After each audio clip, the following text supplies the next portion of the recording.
Bula Vinaka, this is Pacific Waves from RNZ Pacific. I'm Susana Swiswiki. Coming up, unpacking Papua New Guinea's defence treaty. Also, every part of life, food, shelter, health, is being affected. New Zealand government urged to create a new visa, and Samoa and PNG look to qualify for the Cricket World Cup. It's been a busy few weeks in Papua New Guinea. We've had the signing of a big defence treaty as well as an earthquake off the coast of Lae City, which caused a few early morning shakes from the sounds of things. I'm joined by Scott Waide, our RNZ Pacific Papua New Guinea correspondent, for an update. Bulaminaka, Scott, let's start with this defence treaty, the Puk Treaty with Australia, officially signed by Prime Ministers James Marape and Anthony Albanese in Canberra this week. First of all, what are the key features of the treaty? Yeah, so the key features, there are both pros and cons as is being discussed in Papua New Guinea right now. But one of the key features is the recruitment of Papua New Guinea Defence Force soldiers and Papua New Guinea residents in Australia to join the Australian Defence Force. There are indications that up to 10,000 people can be recruited under this arrangement. There's also plans for a revamp of the PNG Defence Force, an increase in the amount of support that is coming from Australia to the Papua New Guinea Defence Force. One of the other key features is that the Australian Defence Force will have relatively free access to the facilities of the Papua New Guinea Defence Force within PNG territory, like the naval base, aerodromes, the headquarters, places like that. So all military installations will be accessible by staff of the soldiers of the Australian Defence Force. One of the sticky points has been the provision for immunity of Australian Defence Force soldiers serving in Papua New Guinea. So the courts, PNG courts, will have limited jurisdiction over any crimes or offences committed by members of the Australian Defence Force. Now, that is a point of contention that will obviously be argued in Parliament, most probably in the November session. So all those points are still there. It has to go to Parliament again, and the Prime Minister has made an announcement that it will be debated in Parliament. It has already gone to the Australian Parliament. I've seen debates in the Australian Parliament around it. Yeah, one of the concerns that you've just mentioned, was that raised by Major General Jerry Singarok? Yes, Major General Jerry Singarok is primarily concerned with the sovereignty of Papua New Guinea and the integrity of the Defence Force. We've just celebrated 50 years of independence, and this, to many of the commanders, many of the former commanders and analysts, are seeing this as a recolonization of the Papua New Guinea Defence Force and its functions. So now that this defence treaty has been signed, what can we expect to happen now? Well, obviously it has to be debated in Parliament. There's also the possibility of a constitutional challenge in court to question its legal validity. And that's expected to happen in the next few weeks. I mean, nobody's actually gone to court yet, but that will most probably happen. And there are already people talking about it. The Major General Jerry Singarok has also mentioned it. There was a few lawyers who contacted me last night asking for a copy of the treaty and seeking, just expressing that this should be challenged in court as a constitutional matter. Okay, I just want to switch our focus to the earthquake that recently struck off the coast of Lae early Wednesday morning. Magnitude 6.6, about 26 kilometres southwest of Lae. Any reports of damage or injury? No major reports of damage or injury. I mean, I've been monitoring WhatsApp groups. I've been asking people whether, their houses have been damaged. There's nothing as yet. I guess the only thing that happened was, people being jolted and very terrified running out of their houses. I had to get my family out of the house because it was very unusually violent. But all the structures were intact. It was at least 17, 20 kilometers from where we were. And just staying around Lae City, a group of women have been brutally attacked. Police are saying it's sorcery related. What can you tell us about that? Yeah, so it's a big problem in Papua New Guinea where we've got women attacked and accused of sorcery. So these two women were accused of sorcery. They were held and tortured for a few hours. One passed away. The other is in serious condition at the Angao Memorial Hospital. Police have also arrested 5 people in relation to that incident.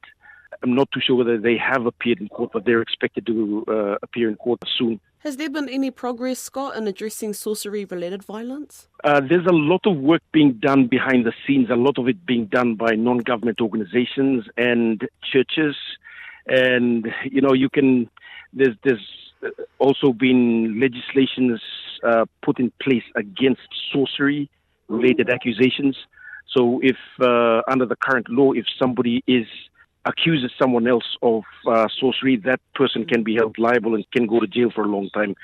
Having said that, it's basically a hearts and minds struggle trying to get people to understand that it is wrong and challenging the cultural norms and the traditions and just the perceptions of people around sorcery. Yeah, definitely a difficult issue to tackle. All right. Thank you, Scott. All right. Take care. Have a great rest of the day.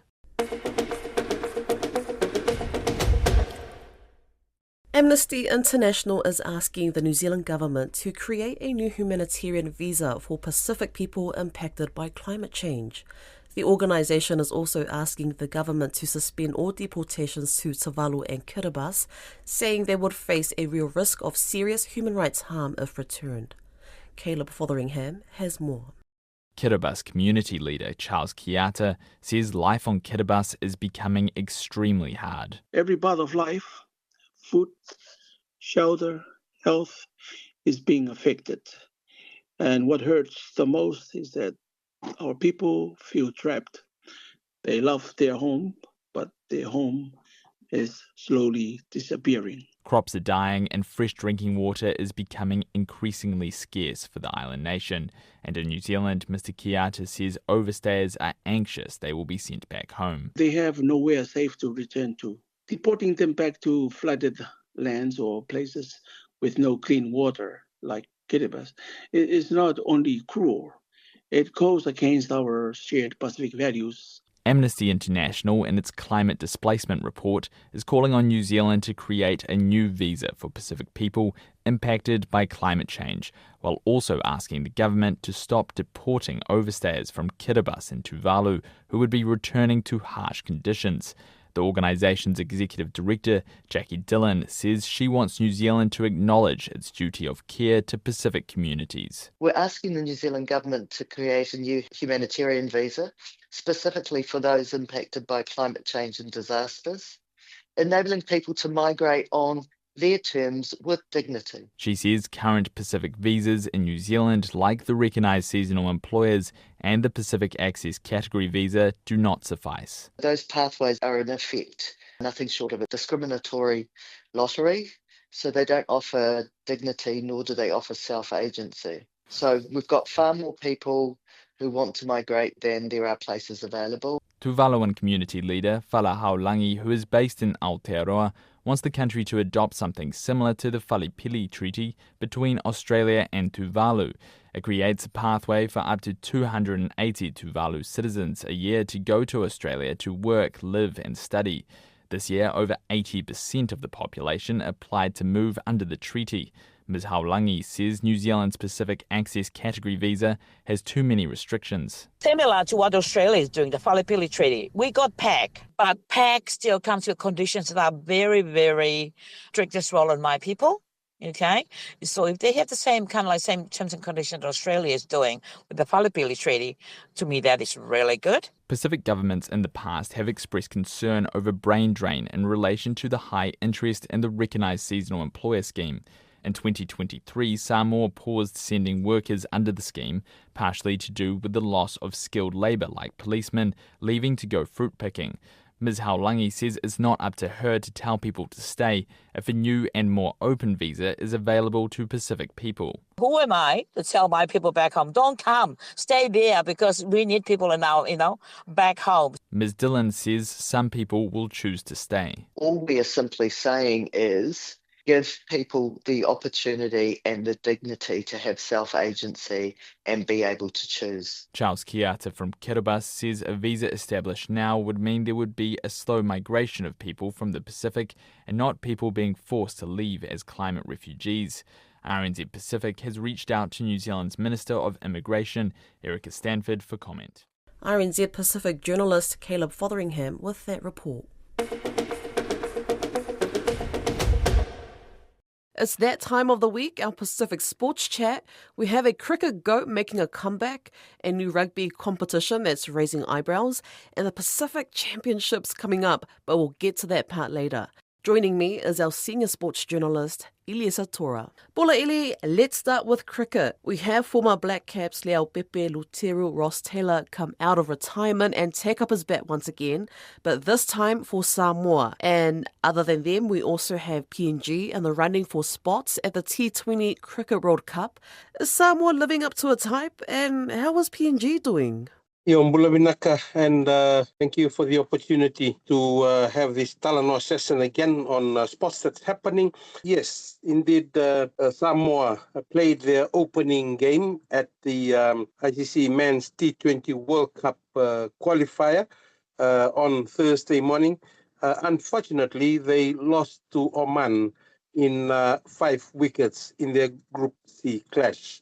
Samoa scored 92 runs after losing 9 wickets, and Oman replied with 96 runs with 18 balls remaining after 17 overs. Taylor and teammate Ferretti Sululoto top scored for Samoa, each claiming 22 runs in the game. Samoa will now meet Papua New Guinea on Friday in their next game. Papua New Guinea, of course, playing for the first time at the qualifier.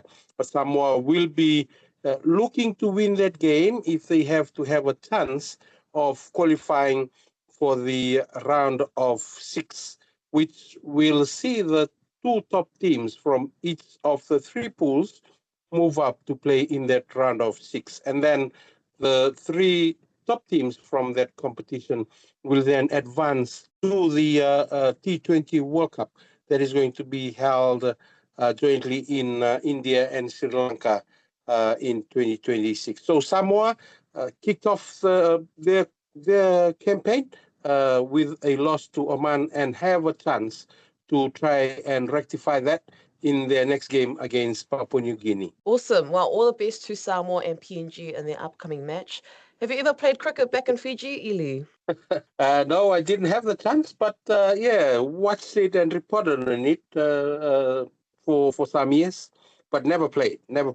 No worries, I was never a keen cricketer myself, but even though our Pacific teams are still elevating their cricket skills on the world stage, we've got Samoan kirikiki tournaments that are popular here in Aotearoa, and I'm sure other countries in the region have something similar. But switching codes now to rugby union, where there's potentially a new competition. What can you tell us about that? Yes, in fact, the new competition is called R360, which is something that a group of people from around Europe, around the Middle East, who have come together to try and put together funding and get a proposal that they have said that they have been talking to World Rugby about. But at this time, what we know is that former England rep Mike Tyndall is the front man of this new competition, and they've been trying to secure players from around the world to try and play in this new competition. Obviously, there's a lot of money involved. There's been talks of players getting contracts that would surpass what they are currently being paid with the European clubs, with the competition in Japan and New Zealand. But the thing is right now is that the tier 1 unions like New Zealand, Australia, South Africa, England, Ireland, Scotland, France, and Italy, plus even Wales and Argentina, who have waded in and said they will ban players who compete in this competition, and they will not be eligible to play for their national teams. Yeah, I read online that they're trying to entice Brisbane Broncos Payne Haas. But speaking of Payne Haas, we've got something exciting coming up real soon, and I've been looking forward to this series for ages. The Pacific Championship League competition. All the squads have been named, people are hyping up their teams online, tickets are selling out both here in New Zealand and Australia.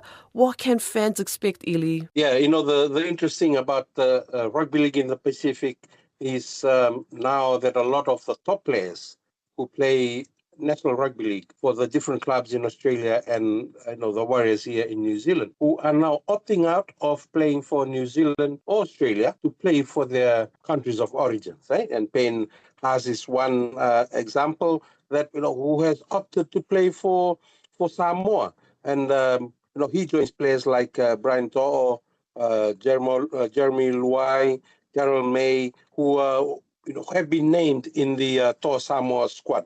And, of course, those who have gone to Tonga, starting from 2017, people like Jason Taumalolo, Eddie Fonua Blake, these players are star players in their own rights in the NRL, and they would have played for New Zealand and Australia, but they have opted to play for Tonga, Samoa, and Fiji instead. And that makes the upcoming competition very interesting. Tonga right now are preparing to have their players assemble in Nuku'alofa. From next Tuesday, they'll be in Nuku'alofa for a week, building up to their match against Toa Samoa. And that is the big game that a lot of people are looking forward to. There's about 50,000 people expected to fill the Suncorp Stadium in Brisbane when that happens, but Samoa kicking off their campaign against New Zealand next Sunday. You might see me amongst the parades, Ili, but based on what you're seeing with the teams list, what's your prediction? What are your predictions? Who's looking lethal? Well, I'm kind of leaning towards Samoa and Tonga fighting off for the cup title, and that definitely will be decided when they clash in Brisbane, in that a big game that everybody's looking forward to. Naka Ili, thank you so much for your time. That's Iliesa Tora, our senior sports journalist with our Pacific Sports Talanoa. That's Pacific Waves for today. For all episodes, head over to rnz.co.nz/Pacific. We're also on Spotify, Apple and iHeartRadio. From myself and the RNZ Pacific team, Tō whā soifua.